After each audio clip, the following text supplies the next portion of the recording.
নমস্কার বন্ধুরা, আশা করি সবাই খুব ভালো আছেন। আজকে আমি নিয়ে এসেছি ফুলকপির মজাদার একটি রেসিপি। এই রেসিপিটি নান, প্লেন রুটি, গরম ভাত সব কিছুর সাথে খুব ভালো লাগবে।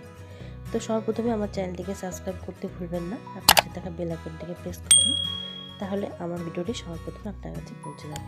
তো সবার প্রথমে ছোটো ছোটো করে ফুলকপিগুলোকে কেটে গরম জলে ভালো করে ধুয়ে নিয়েছি। এবার প্যানে সাদা তেল দিয়ে দিচ্ছি। সাদা তেলে ভাজলে কালারটা খুব সুন্দর আসবে। এটা পুরো ভিডিওটি দেখলেই বুঝতে পারবেন।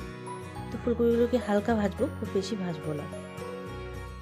এবার আমার ফুলকপি ভাজা হয়ে গেছে, এটাকে উঠিয়ে নিচ্ছি। এবারে ওই একই প্যানে আমি 1 চামচ দিয়ে দিচ্ছি দেশি ঘি। দেশি ঘি দিয়ে দিচ্ছি কিছু গোটা মশলা, জয়িত্রী, দারচিনি, লং, এলাচ, গোলমরিচ। তারপর দিয়ে দিচ্ছি একটি মাঝারি সাইজের পেঁয়াজ বাটা।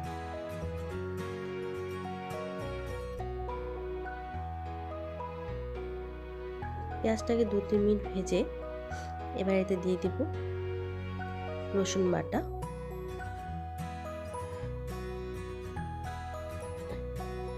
তারপর আদা বাটা, আর 1/2 চামচ মতন দিয়ে দিচ্ছি শুকনো লঙ্কার গুঁড়ো কালার হওয়ার জন্য। এবার কাঁচা লঙ্কা,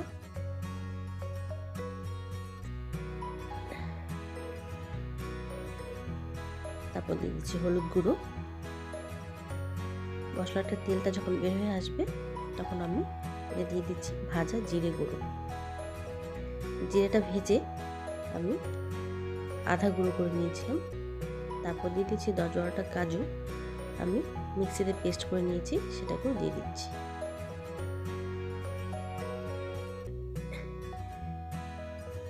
এবার সেই বাটিতে একটু জল দিয়ে জলটা দিয়ে দিচ্ছি, না হলে কাজু বাদামটা পুড়ে যাবে।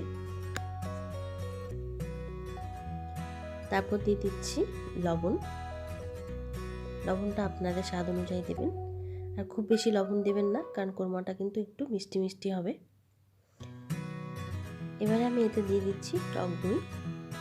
এখানে 4 চামচের মতন টক দই আছে, সেটাকে ভালো করে মিক্স করব।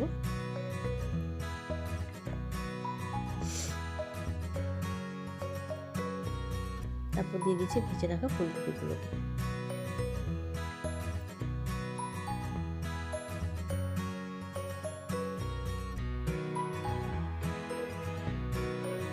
এবার দিয়ে দিচ্ছি নারকেলের দুধ। আমি অর্ধেক নারকেল কুড়িয়ে দুধটা বের করে নিয়েছিলাম, সেটাকে এখানে দিয়ে দিচ্ছি। আপনারা চাইলে এর জায়গায় গরুর দুধ বা আমুলের দুধও দিতে পারেন, তাহলে খুব ভালো হবে। তারপর দিয়ে দিচ্ছি মশলার জল, খুব বেশি জল দিব না। এবার দিয়ে দিচ্ছি চিনি। তো প্রথমেই বলেছিলাম কোরমাটা একটু মিষ্টি মিষ্টি হবে। চিনি দিয়ে মিক্স করে এবার 5-7 মিনিটের জন্য এটাকে ঢেকে বয়েল করতে হবে। তো 7 মিনিট হয়ে গেছে। এবার দিয়ে দিচ্ছি গরম মশলা।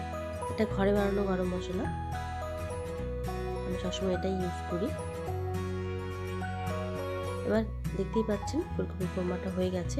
তো সবার শেষে দিয়ে দিচ্ছি ভেজে রাখা পেঁয়াজ আমি প্রথমে ভেজে নিয়েছিলাম, সেই পেঁয়াজ উপর থেকে দিয়ে দিচ্ছি। গার্নিশিংয়ের জন্য দেখতে ভালো লাগবে, আর পেঁয়াজ দিলে ফ্লেভারটাও খুব ভালো আসে। তারপর দিয়ে দিচ্ছি 2-3টে কাঁচা লঙ্কা। তো তৈরি হয়ে গেল রাজকীয় স্বাদে ফুলকপির কোরমা, ঝাল মিষ্টি একটি রেসিপি। তো আজকের ফুলকপির কোরমার রেসিপিটি কেমন হয়েছে কমেন্ট বক্সে সবাইকে জানানোর অনুরোধ রইল। তো স্বাদে গন্ধে অতুলনীয় একটি রেসিপি। তো এতে কেওড়ার জলও মেশানো যায়, নাহলে রোজ ওয়াটার। আমি কিছুই ব্যবহার করিনি, এমনিতেই এটা খুব সুস্বাদু খেতে হয়। আপনারা চাইলে এগুলো 1 চামচ করে অ্যাড করতে পারেন। তো আজকের মতন এখানেই শেষ করছি। সবাই ভালো থাকবেন, সুস্থ থাকবেন, শরীরের যত্ন নেবেন।